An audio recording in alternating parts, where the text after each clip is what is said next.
Oh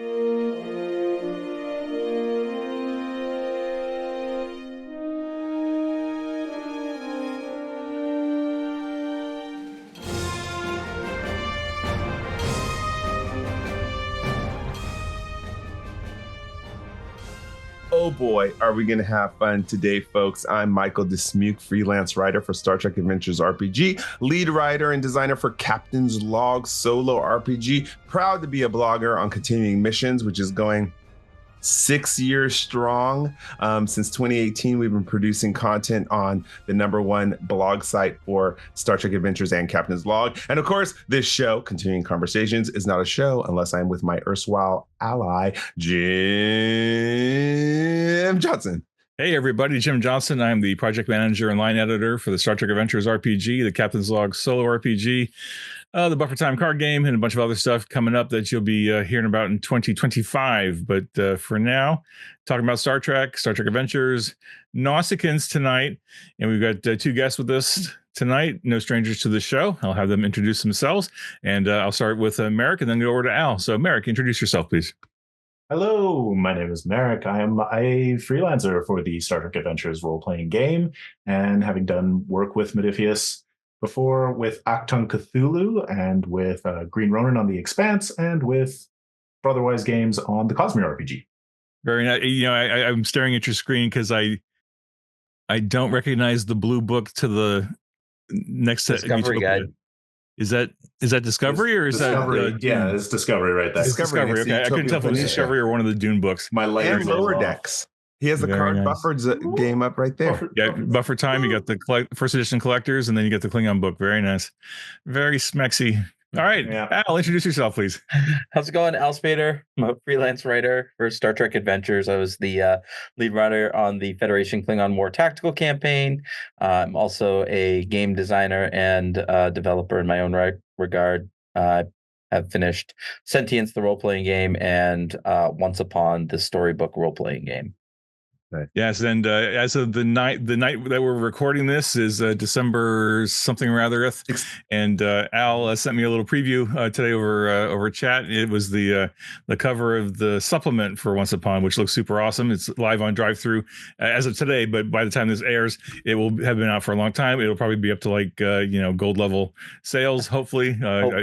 It's out there in the ether now, so we will will it to happen somehow, some way, and hopefully it'll bump up the core book sales as well. So congratulations, Al. Great to see you doing even more publications. That's fantastic.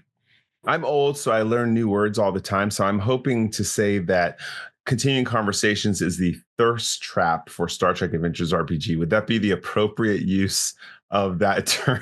No? Michael, show us your guns. Let's go.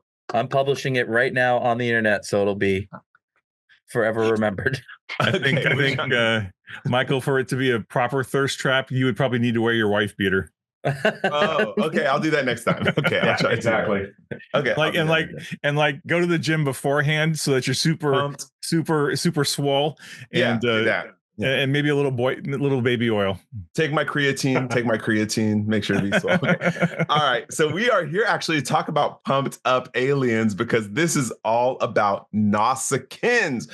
Anyone who watched the episode last week, we dove into the Star Trek Adventures 2nd edition starter set where, without giving too many spoilers, we will say it leans heavy on Nausicaans because we found that in Star Trek Adventures 1st edition, there wasn't a lot of depth into those. And so we really tried to dive in this time when myself, if you all watched last week, you know how we ended up landing on Nausicaans. But what we wanted to do, just like we've done with similar episodes, we focused all about Andorians, we talked about Tellarites. And so now we want to dive in on Nausicaans and kind of riff about who are these species? Who are these species? Is that correct grammar? Who are these species? Who is this? Yeah, weird. Yeah, that's kind of, Who are Nausicaans? Who are these people? Who are these people? Yeah. Less words. Who are these people? More. Yeah. Who are the Nausicaans?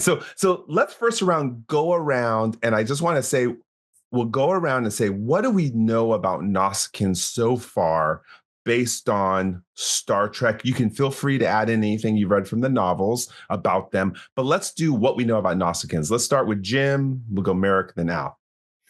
You caught me just about to go peek over at the internet, but Nausicans, I think the first exposure we got to Nausicans was in the episode Tapestry with Picard getting stabbed in the chest by a Nausicaan and then laughing about it as it punctured his heart, and then he got an artificial heart, et cetera, et cetera. I think the Nausicans were introduced as a, just an aggressor, adversarial kind of species, really just kind of a thug of the week. Honestly, I don't know that they got a whole lot more love than that, but they did build on them a little bit over time. I think we discovered in that episode we discovered Nausicans love to play Domjot. Of course, Jake on DS9 loves to play Domjot, so there's probably a connection there. And I know they've showed up a couple times on lower decks, but still not a lot of depth added to them. I think that's the extent I know. But Meric, Al, what else do we know about Nausicans? Yeah, so we did see them a couple of times in DS9, and yeah, they were hired guns, they were mercenaries. Brunt had 2 Nausicaan thugs at one point, and I think Quark was gonna hire them. I'm gonna get some Nausicans, and we're gonna deal with this. Like, they're that kind of character, and I think they appeared in Enterprise, but it's been so many years since I saw Enterprise that I don't remember. But yeah, they don't get enough depth.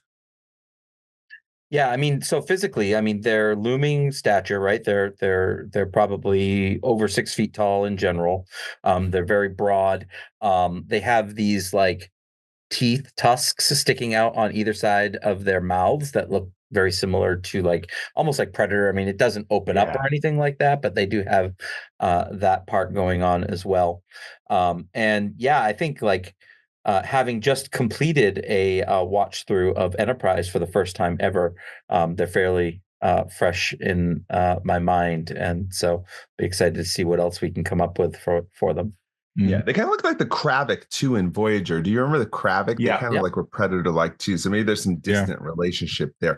Which and also, go ahead. I'm sorry. The Chownoth, I think, were kind of distantly connected with some of the mouth appliances and the Was teeth. it the Chownoth from Voyager too? I don't know. Were the Chownoth in Voyager? I think there was a Chownoth in an episode with Picard, not Picard the series, but Picard. And I think a Chownoth showed up in Lower Decks. Okay. But there's something even deeper about the Nausicaans that I had forgot. Last week we talked about it, and Al, you brought up, so far we've referred to them as mercenaries and thugs. But then you brought up something which was the conception of the starter pack itself. Well, you want to talk about that again? Because this is where I really want us to expand into who are the Nausicaans. So in the Strange New Worlds episode, was it Those Old Scientists? Was that Those the Old name Scientists. of the episode? Yes, exactly. And where Boimler and Mariner come to life, really. There is a device which looks like almost like an overlapping Bosium strip that does some time travel shenanigans, and about 2/3 of the way through the episode, they start trying to decipher the script on the thing, and they mention that it's an ancient dialect of Nausicaan. So we're talking, probably from the 2000s, 2100s, who knows? But thousands of years. They said thousands of years ago. Yeah, it could be even way before that. So, so the Nausicaans have been around for a long time and have either A, created this device in the past, or B, found this device and then labeled it as their own, which is the part that I think that we were kind of starting to lean into when we wrote the starter set. Well, these old scientists said that they seem to have constructed the time portal on the planet Krumolth B. Mm-hmm. So the Nausicaans at some time either had the ability to construct or to build off another person's technology, a time portal. That adds an entirely new depth to this species. Mm-hmm. Absolutely. What turned them into mercenaries and thugs then? Let's riff. Meric, you go first. I love when a civilization gets to too much bloat that it collapses on itself. It feels very Star Trek, and also, kind of pertinent in our day and age today. Speaking as a Canadian here in mid-December, it's been a day.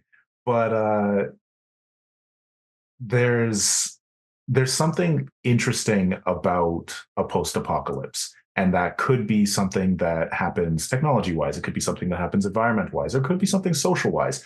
And I love the idea of it being social because there's so much more to pull on, I think, for the descendants that we see as Nausicaans. Yep. Yeah. What do you think about like the fact that the time portal could have been the greatest discovery, but the biggest mistake of all time that set them back as a species?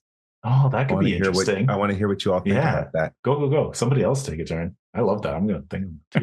Well, I was thinking, yeah, we're just riffing, right? But if they were this super advanced culture, at one point, thousands of years ago, maybe maybe they took their best and brightest and went off into time and went to some other time and left the dregs of their civilization behind. Either to deal with some sort of crisis that was coming up, and they built a time portal to get away from that crisis, and they had a lottery, or maybe it was the elite. It was the 1%ers who got to go, and everyone else got left behind. And so the ones that are left behind are the ones who became the mercenaries and the thugs. And wow, are you talking like Musk and Mars level stuff going on? I mean, I'm not pointing any fingers, but I'm just saying, right? Like Meric mentioned, we're in an interesting period of time right now, and who's to say the Nausicans had a class issue, and the super elite said, you know what, we're going to build a time machine and we're leaving. We're going to leave you all behind. We're out of here, and you all can fend for yourselves. And maybe the ones that were left behind are like maybe not real happy about it. I mean, clearly, I think the vast majority of Nausicans we've seen are not happy. Right. So they collectively have a chip on their shoulder, and it would be fun to kind of like dig into that and think culturally across the cultures. I mean, no culture is a monolith, but they certainly seem collectively that can be consistently pissed off about something. Al, what are you thinking? And if we start building on the concept that we were working with the starter set about the Nausicaan archaeologists, let's say that they didn't build this device, but they found this device and claimed it as their own, as we're kind of like going with in the starter set, the hubris of saying, oh, well, we found this is ours now, we can use this. What if there was some mistake that they made, right? And that's where a lot of the scientists and the smart people either traveled through time or got put into another dimension, or et cetera, et cetera, et cetera. And that's what left behind the thugs and the less intelligent of the species. Yeah, the way they made the portal on Strange New Worlds, the episode 2, is it possible that the Guardian of Forever is the natural nemesis of these Nausicaan 1%ers? That's interesting. The Guardian feels very passive, though. What do you mean by enemy? Like Guardian of Forever, he's the guardian of time when you're saying the Guardian of Forever, right? Yeah, I thought always struck me as such a misnomer, because like he's the Guardian of Forever, and he's just like, come in and check it out. but usually that's with the goal of correcting something, right? Even the way, if you think about season 3 of Discovery, when Philippa Georgiou leaves and kind of a sign, and we know I can't wait to hear how they do this in section 31, which will be out a week after we broadcast this show. So exciting. Yeah, so the Guardian of Forever seems to be almost like some sort of, I don't know how I say it, ally premonition of the DTI, the Department of Temporal. I see what you're saying. And like, yeah, when we see it in the animated series and in Discovery, it definitely does feel like that. I was thinking like the very first initial like TOS. Beautiful episode. When you just initially see it, he's like, you could see anything, you could go anywhere, and then McCoy jumps into it, and then we get into the thing. But his like initial pitch didn't feel like go and fix stuff. It really felt like, I'm a fun toy, come hang out. But it's definitely grown. Yeah, that definitely makes sense. Yeah, by the time we get to the Discovery and that guy Carl is kind of supporting the Guardian, it's almost like they're kind of like caretakers almost, and they're kind of, if we add in what Michael was saying, where maybe there's cultures and that are like screwing with time intentionally and trying to take advantage or something, and then the Guardian Forever is just kind of like cruising alongside, like trying to fix the mistakes they're making, and just like time travel is kind of cool and you can kind of wander around, but ignore these guys because they're just messing it up, and now I've got to kind of fix it. And Carl's the caretaker, tipping his hat to people who use it, and I don't see them as being enemies. I think maybe Carl and the Guardian Forever just kind of like do an exasperated sigh anytime somebody screws with the timeline, and then they go try to fix it. Yeah, it gives us the opportunity to make the Nausicaans to show a different facet of the Nausicaans as just thug and mercenary, and show that there is a deep science. I love when we explore different facets of different species, just like in real life. You don't go into Europe and say, oh, all Caucasian people are the same. You don't go into Africa or into America and say all Black people are the same. There's multi-cultures and facets to it. So we spoke last week, we're challenging people to go where they want with these characters, because I know as my players will oftentimes lean into stereotypes. And so my goal as the game master is to break those stereotypes and surprise them. Yeah, I think one of the things that I want to point out from specifically from the Enterprise episodes where we actually get to see a few Nausicaans is they almost have like this sense of dedication to each other. The pirate crews were always going back to try to save their others that had been captured, and I feel like that like they weren't going to back down until they got their missing falling ally back, and I think that type of dedication is something that's interesting among someone that is typically portrayed as petty thieves and bullies, right? Typically, they would just say, you know what, you got one of ours, all right, well, we're out of here with our cut of the money, and that's not how we saw them in Enterprise. They were hounding the people that captured one of their own to try to free him. So I think that's an interesting aspect as well that we should discuss. Yeah, I mean, I think there's a couple of different directions you could take the Nausicaans. It's take it in totality, right? But I think in that Strange New Worlds episode, they connected the Nausicaans with the Klingons, right? And then we took it a step further to connect them with the Herc. But I thought there was another species in the TOS episode or in the Strange New Worlds episode that was mentioned. I don't remember it off the top of my head, though. I'd have to go watch it again. Oh no. No. I know that I tried to make a connection without too many spoilers with the Gorn. Oh, the Gorns. Or Herc and Nausicaans, just for funsies. I wrote that in there so that players can take it wherever they want, or game masters can take it wherever they want. Mm-hmm. But that's one of the things too, is, again, for those who pick up the starter set, is could the Nausicaans have been key to destroying the Herc? We never found out what happened to the Herc. I'm not familiar with the Herc. So for the other viewers who aren't familiar with the Herc, can you give like short notes? Sure. So the Klingons, when they were, according to Klingon legend, when the Klingons were still a basic species without any kind of warp drive or space capabilities, the Herc came as a dominating species to enslave them. Kallus, according to legend, is the one who rose up and led the Klingons to defeat their gods. They viewed the Herc as gods, if you can imagine. They were primitive at that time. Okay. All right. So according to legend, Kallus defeated the gods. Archaeological evidence is now supposing that the Herc were those supposed gods, and the Klingons wiped them out.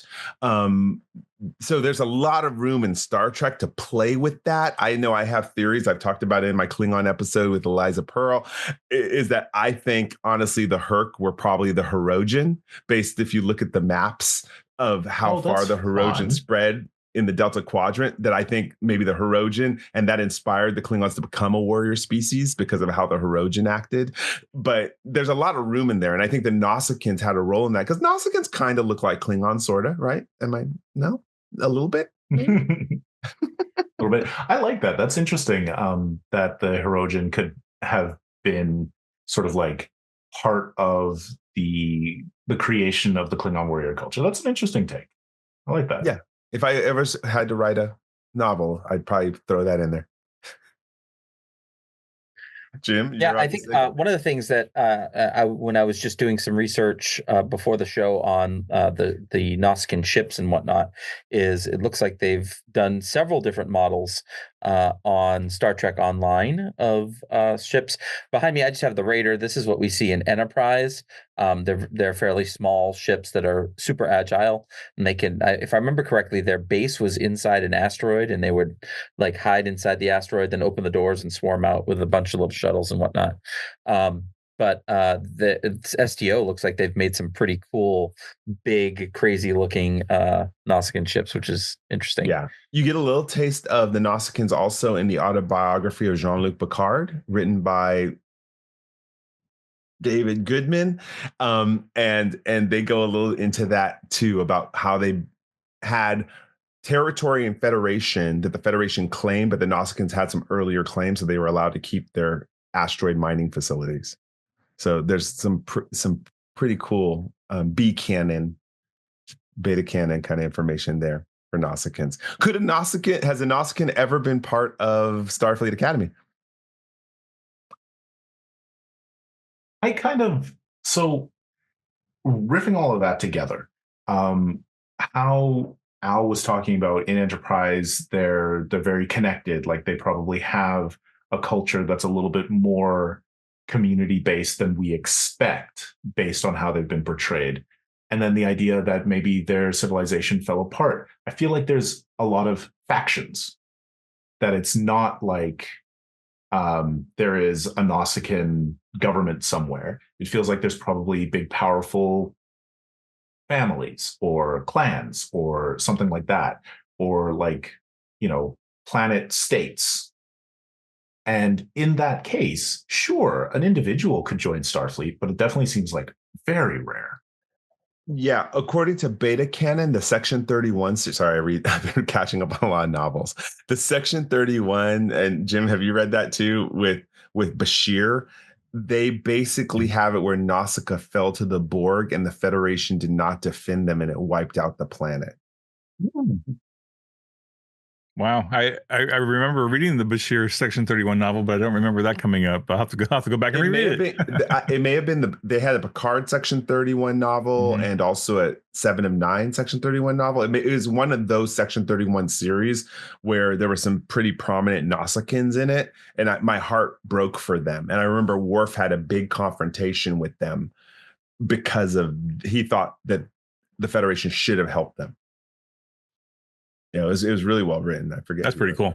Yeah, it was pretty tragic, and I fell in love with Nausicaans in that novel series.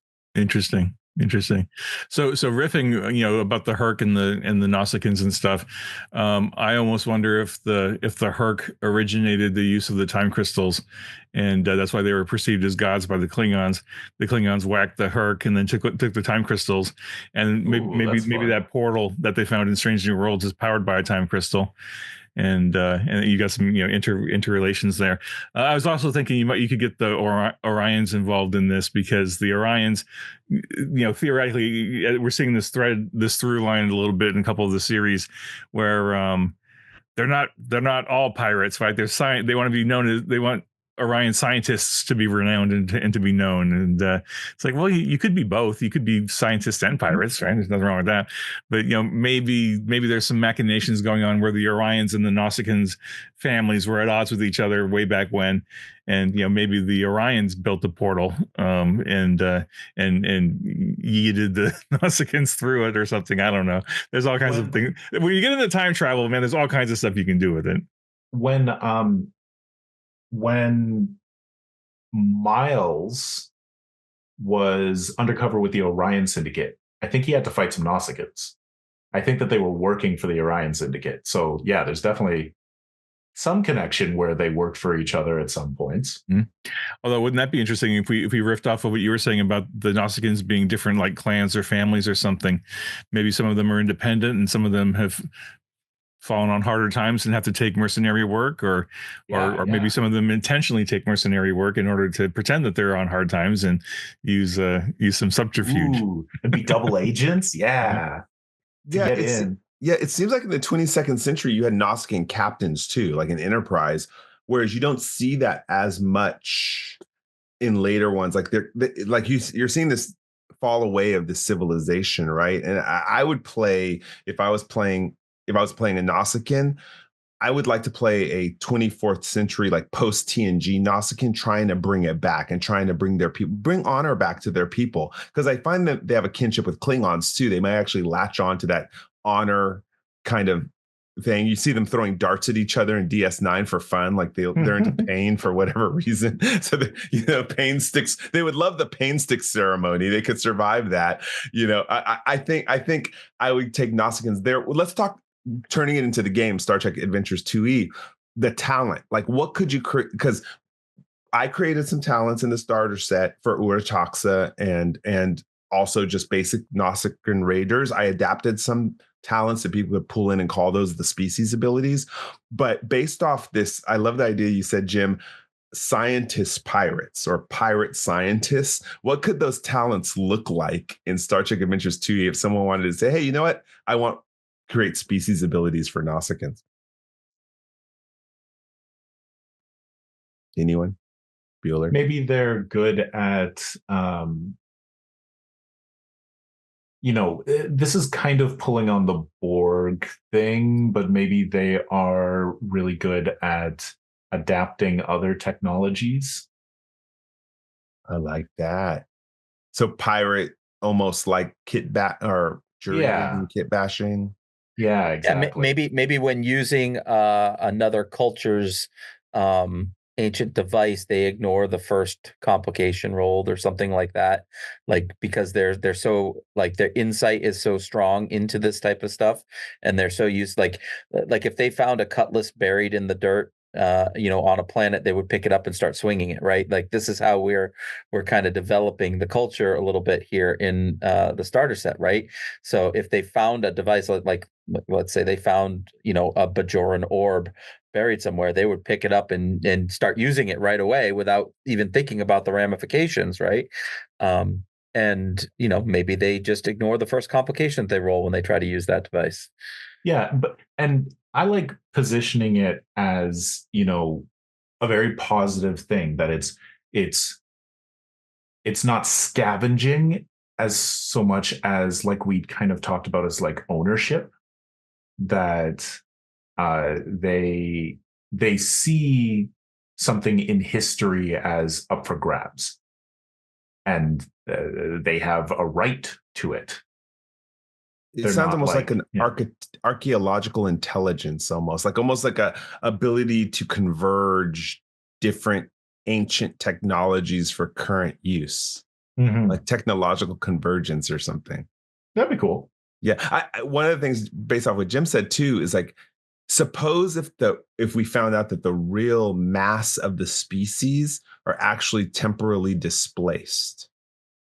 And what if there's a species ability for some sort of, we haven't seen this in any other species as far as I remember, Jim, a species talent where they have some sort of innate tachyon or temporal awareness that we're not aware of. That'd be cool.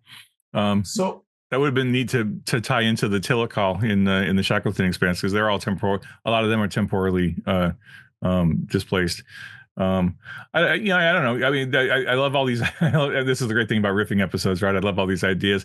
I was thinking, like, if we went with the idea that they are very long-lived species and they've been around for thousands and thousands of years, and they were awesome at one point, and then they've fallen on hard times and things have changed. Maybe their species one of their species' talents, or maybe their species' ability, is something with something to do with resilience, right? Like you can knock them down, but there's just still they're gonna stay there and stay there and stay there, and they're gonna keep finding ways to survive and thrive and adapt. And not so much from the technological standpoint, but which are great ideas, by the way. But just like you're always going to be dealing with Nausicaans, right? We endure, and we're going to be here, and you're going to have to deal with us until you know we what get I to like about that, Jim? Yeah. This is going to depress everyone when I tell you this. I'm giving a spoiler about the beta canon novels. When the Borg went to destroy their planet, they didn't even assimilate them. They didn't want them. That's rough. So in the novel, the Borg were like, we're not assimilating you. You're not even worthy. Pulling on that thread for temporally displaced, we do know that there are like the cultures in the temporal Cold War in the future, their greatest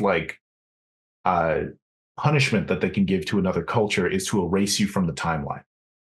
So what if, they had this time travel technology that we saw in those old scientists, and they were using it, and they were this culture that was all through Star Trek through the centuries, and then way in the future, the temporal prime directive, like the temporal accords, were like, nah, you've done too much, and they destroy, they stop one of their planets, and that knocks the leg out from their entire society, but there were just some colonies that were left over, and that's kind of all that's left.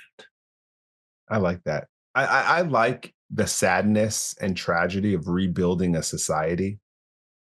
Like, one of the saddest things to me with the Maquis is that by the time they get back from Voyager, that there are no Maquis left. Yeah, that's sad. But the interesting thing about how this would drive their archaeological curiosity is they wouldn't necessarily know that they had a home planet that was removed from the timeline. Their history would be gone as well. Oh, that's deep. Yeah, you could. I would have to go back and watch it again to remember the details. But I'm thinking about the Loom from Prodigy, season 2 Prodigy. The Loom was this super scary. I mean, frankly, I was kind of terrified just thinking about the implications of it being able to wipe you out from all existence, right? To where nobody even remembers you existing. And I'm like, oh my gosh, that's terrifying. But maybe the Nausicans unintentionally created the Loom, and are now a culture of guilty people that realize what they've inflicted upon the universe, and they're either trying to do something about it or just like, okay, we screwed up, and we're still here though. I don't know. I mean, I love that. Yeah, go out. Because of that, this is why their archaeologists are so quick to grab history, right? Because they don't have history, so they're trying to preserve whatever history is left that they can find.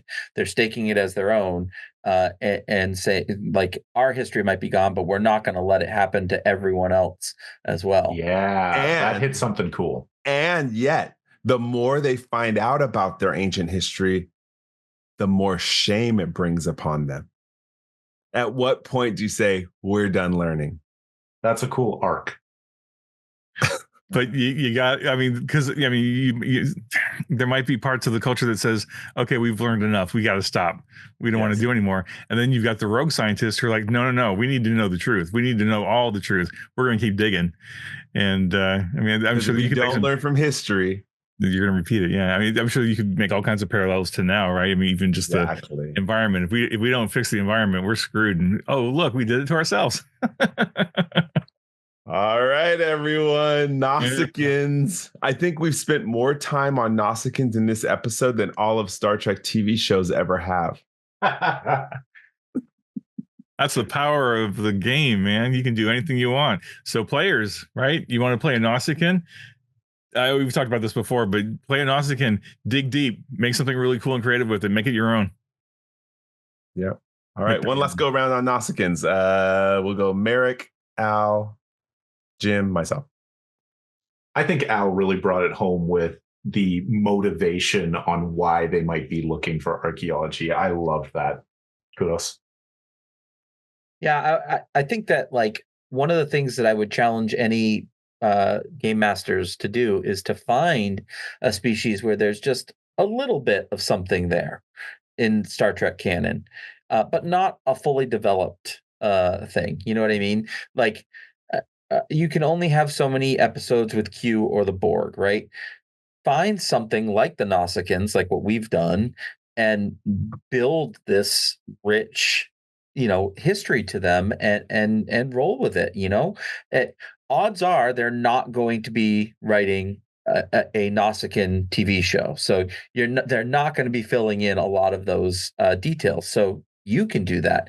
Make that species your own. I know a lot of people are just like, I want canon, I want canon, I want canon. Well, create the canon for your show when you're running it. Yeah, absolutely. I mean, especially in this day and age where a new season of a TV show is a year plus out, right? If not more. And there's so many species in the Star Trek canon now that there's no way they're going to be able to service all of them, much less a small percentage of them. So it's up to you, right? It's up to you to make them your own. And there's not going to be a Nausicaan source book ever, as far as I know, unless they do a TV show. Well, you never thought there would be a pack. I'll never say never, but right. I'll never say never, but the likelihood is slim. So instead of waiting for official material, make up your own, and go for it, because you're going to be able to make it faster than we can, and you're going to be able to do it faster than Paramount can when they're creating their shows. And have fun. Yep. I love Nausicaans. I can't wait to see more of them. And since I don't, we get to write them as much as we can in Star Trek Adventures. Cool. All right. Let's do some gratitude on the way out. I'm going to give the same gratitude that I gave last week for all of you to save the date, because tomorrow, which will be January 18th, this is premiering on January 17th, this show, but January 18th, live on YouTube, there's going to be an amazing day of Star Trek panels featuring some of your favorite actors, writers, directors, producers, all to benefit Hollywood Food Coalition. And it's hosted by Star Trek prodigies Bonnie Gordon and Star Trek Enterprises John Billingsley. I'll be hosting a panel featuring all of the authors from the autobiography series that came out last year. So I'll have Derek Tyler Attico, Una McCormick, and David Goodman, which I will be running a panel on. But again, my gratitude goes to anybody who's helping in any way, volunteering their time for people who maybe are homeless or need food or clothing and all those. It's always a good cause. So thank you for all of you warm, large, generous hearts out there. Again, if you tune in, feel free to give to the Hollywood Food Coalition. I will be giving time and money for such an amazing cause in these hard economic times for so many people. All right, Al, you want to give your gratitude, then Meric, then we'll have Jim. Yeah, I just want to send out some gratitude to Jay Sedelius and Troy Mepians and Michael McRae, who all did some heavy lifting on the new Once Upon expansion, A Believer's Guide to the North Pole. And we were able to put a 66-page book together in about a month's time. And so we're super excited for it. And so thank you, guys. I am going to say this time that I have a lot of gratitude for teachers. So Al, you're counted in this. But just this month, a teacher from my oldest daughter's school reached out and said, "Hey, your daughter, first year of junior high, wants to start a D&D club at school, and we'd like to support that." And so I just think that teachers do an incredible job opening our kids to more community and getting them to take risks as well as learn things. And I can't wait to help them put that together for my daughter and a whole bunch of her friends at school. Very cool. My gratitude is to everybody at Modifius and the extended family of freelancers who worked so hard on the starter set. over the last almost 2 years, and to Nathan and to the development team for putting the rule set together, but also to the three of you for writing an amazing campaign for the starter set. It should be out in retail pretty much by the time this thing airs, or if not, really super close. So if you haven't already checked it out, check it out. It's a great introduction to the game. I hope you have an opportunity to play it with lots of people and get them into it. And who knows, maybe you'll be able to take the Nausicans and the lots of other species that we don't see a lot of and expand them out, make them cool. And then when you write up all your great material, send it over to Michael at Continuing Mission, and we'll publish it, or they'll publish it, and everybody all over around the world can enjoy it too. So go have fun. And thanks to all the fans, as always, for supporting the game. We could not be doing this without you, so thank you. And we'll move on from there. All right, the conversation continues. Thank you, Meric, Al, Jim, IDIC. Live long and prosper. Be safe, be well. We'll see you next time.